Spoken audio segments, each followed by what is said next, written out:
Hi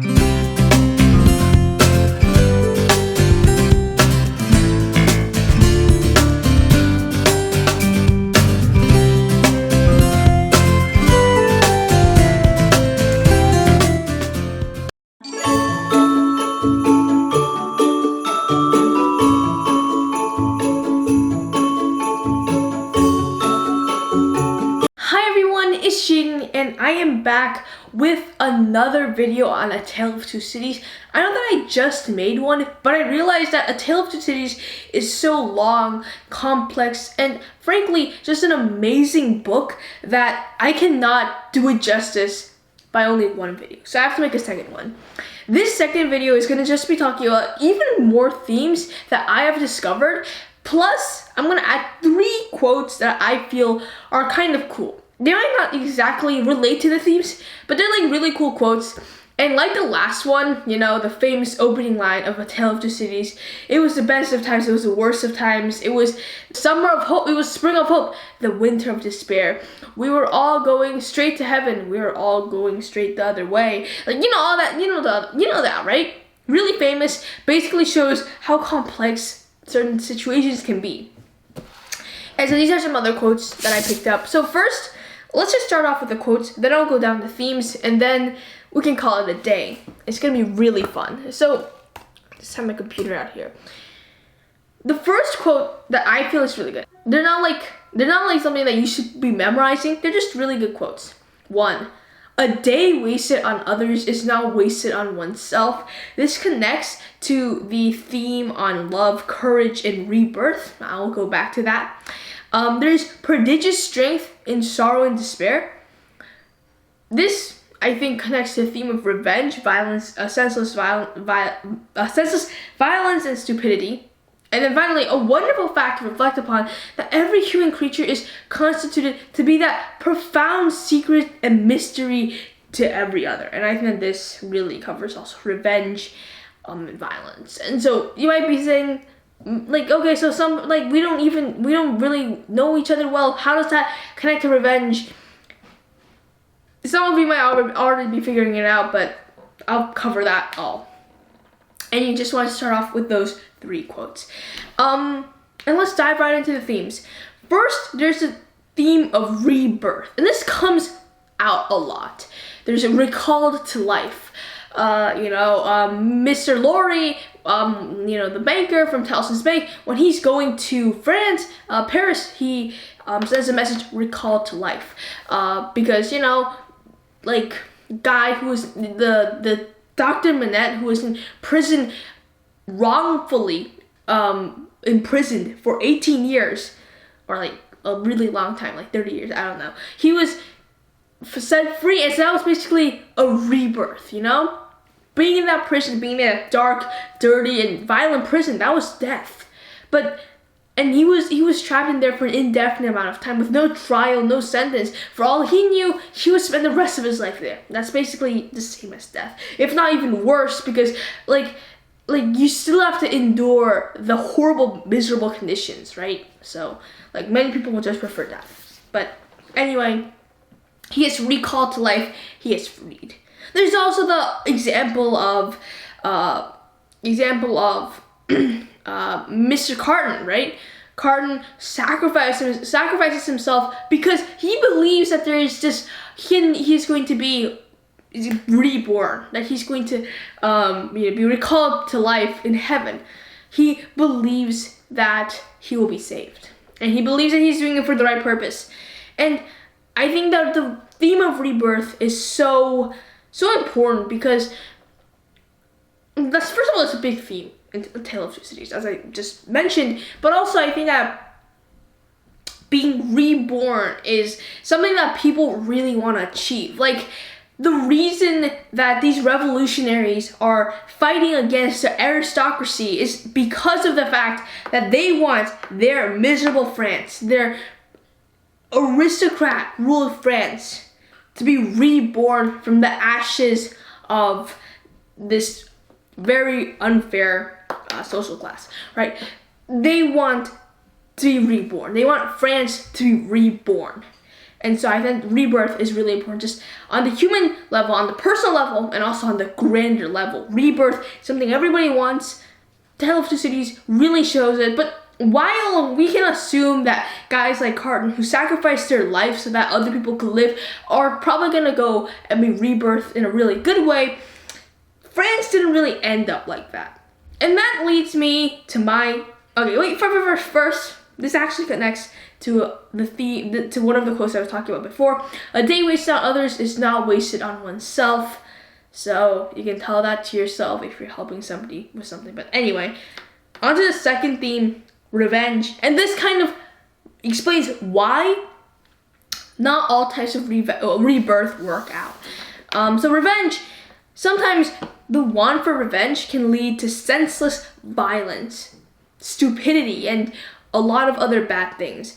This is because of the fact that revenge blinds somebody. It makes people want to destroy everything. Revenge is I think revenge is honestly kind of the worst and most powerful emotions you can have. It's, first of all, if you look at any movie, TV show, book, whatever, if you look at any story, there's revenge, or most stories there's revenge. And like revenge is so powerful because it's a wound, but it hasn't healed. It's really hard to heal. It's really hard to forgive, right? And so revenge is such a powerful thing, and Dickens really wants to show that because, like, for example, who is it? Mrs. Defarge, Madame Defarge. She wants revenge for her sister's death. The aristocrats killed her sister, and she wants revenge. And she goes as far as to destroy the families, the innocent families of the aristocracy. She goes as far as to destroy the people who are just related to aristocracy. Even if they're not, even if they're really good people, she still wants to kill them and their innocent families, even if they have no connection to this aristocrat France. This is really big, and it also leads to lots of violence. For example, the mass decapitations. People are just killed without trial. People like the look of this killing. Like, okay, you guys say, okay, fine, the aristocracy were horrible. People connected to it might be killed. But first of all, I mean, I guess like just because you're connected to it doesn't mean that you should die. And then also just led to even more death than before. None of the real problems were solved. In the end, it was just a want for revenge. And people, innocent people, were just killed without any trial. And I think really, Dickens first wanted to show that revenge is very powerful and that it can lead to violence, and it leads to a loss of reason. But second, I think that this really shows why sometimes rebirth do not work out, because sometimes you're so blinded by revenge that you're so blinded that you can't be reborn properly. So maybe there's this theme, this lesson, that rebirth can only happen if you yourself are ready for it. If you yourself have a clear enough mind so that you can actually be reborn well. Because, for example, Carton, he had a mind, I'm doing a good thing, I'm dying for a noble purpose, and I'm ready for whatever's ahead of me. I believe I'm going to a nicer place. He died. I mean, depending on what your religion is, but like, that's not the point. What I'm trying to tell you is that, you know, most people are gonna assume that Carton went to a better place, right? On Earth, he was miserable, so he probably went to a better place. As to the revolution, it just led to more violence, death, and none of the real problems were solved. Okay, so let's go on to the third theme, justice. And justice is also really important in the fact that, like, again, it's justice. There's not a lot of justice anywhere.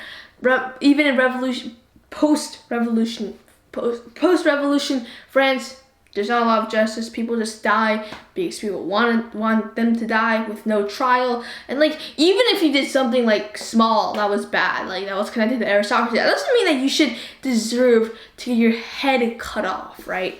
And then also, there's also this theme of justice. Like, before, the aristocracy did horrible things to the poor people. They stole the poor people's food, they worked them to death, they were cruel to them, they did whatever they wanted to them, they killed them, they enslaved them, whatever. It was horrible, right? And so, I think that this theme of justice is so complicated. And I think that Dickens really wants to show, one, that justice, pure justice, is really hard to achieve under whatever system that you're looking at. Second, justice is different from the viewpoints of some of other people. Like, lots of people will say the revolutionaries are justified in wreaking havoc on all of these people, right? The revolutionaries are justified because, like, obviously, you shouldn't, like, right, because, like, the aristocracy did horrible things to them, right? So they're totally justified. Basically, what I'm trying to tell you is that, one, justice is really hard to get, and two, justice really depends on who you're asking. Revolutionaries will say that they're justified in killing these aristocrats, and everybody relates to the aristocrats even without a trial because the aristocrats were horrible. But other people will be like, well, I'm dying just because I did like something really small, bad, or even worse, I did nothing and I'm still being killed, right? So that kind of sucks. But at the same time, we're not going to say that the aristocracy was justified because they also stayed as well. And so, yeah, justice is basically really hard to get. It's really different from different points of view. That's basically what I just wanted to get down. There's also the argument fate versus free will. Everybody says that fate, you have control of your destiny, but is that really true? Because darn it, he was born as an aristocrat, right? He's a good person, but he's still born as an aristocrat, and therefore he is targeted and he's almost killed. If Carden hadn't stepped in, he would have been killed, right? And all those poor people that the aristocrats previously ruled over, those people, their fate was written for them when they were born into that position. And so I think this is a really important thing, which I think that Dickens also wanted to say, look, we have some type of free will, but we also, in France, and probably like in other places with rigid social systems, your fate is still determined by what you're born into. Like, it's nice if we can say that, oh, you have control of your destiny, but sometimes you just don't, right? And so I think that your fate is sometimes written. But as we saw with the revolutionaries, they can change their fate. You can in some ways, but in other ways, it's really hard to just rebel against the system, right? Like a random peasant isn't going to do much to stop the aristocracy. They're still going to work like a slave. And so I think there's this argument of fate, but there's also this argument of free will, right? People can still make change. At the same time, a lot of people are still bound to like their original, like what they were born into. So like, again, this is a really interesting concept. I think that just really applies the best to like social systems and like places with hierarchies, because, you know, it's like you came from this low class, so you're just a lower being than us, like the big people would say, right? And so I think that that's like an argument, but like it can happen in other places, I guess, but currently I can just think of that, and then also just argument between fate and free will. The final thing I want to talk about is just like the power of love, because like, for example, Lucy's love of her father really led, and like their caring and kindness really led to, first of all, them being reunited, like getting Dr. Manette back, but then there was also the love of Carden loved Lucy, and therefore he was able to sacrifice himself so that Lucy's husband could live. So that's like the power of love. It generates courage, selflessness, and kindness. And so I think that Dickens was trying to show here, hey, there's all these horrible things going on. The world is an amazing place. It sometimes is horrible, but still, through love and other really good things, we can still get things like courage, selflessness, and kindness, which is still great, right? Things can't be perfect, but sometimes love is like, but you know, there's still powerful things like love. And love is really powerful. Love is what really drove a lot of the actors to do, a lot of the actors in the book to do what they had to do. And then finally, I accidentally related one quote to one theme. So there's prodigious strength in sorrow and despair. What I wanted to really say was I wanted to connect that to the revenge theme, because there's a lot of strength if you have sorrow and despair, which mostly breeds revenge.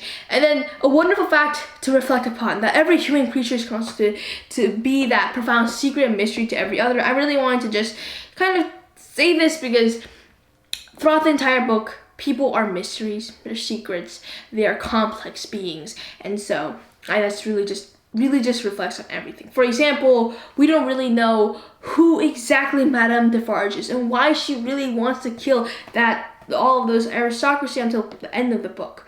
We don't know the motivations of some people. We don't know what exactly drove the three Jacques to really want to lust for blood. We don't really know a lot of things, and I think that people are just mysteries. And I mean, first of all, it's just true, right? But second, I think that when we just look into the world, people are not black or white, but they're really secrets and mysteries, right?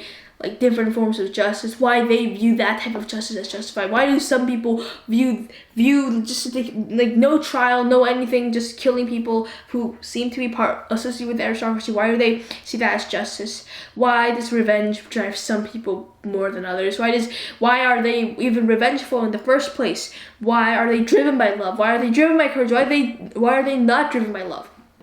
It's just a complex being of all humans. And this is all just really, Tale of Two Cities is just basically a discussion on complexity. People are so complex, and whether it's justice, how people view justice differently, whether it's fate versus free will, why do some people rebel against their fate while some just go along with it, right?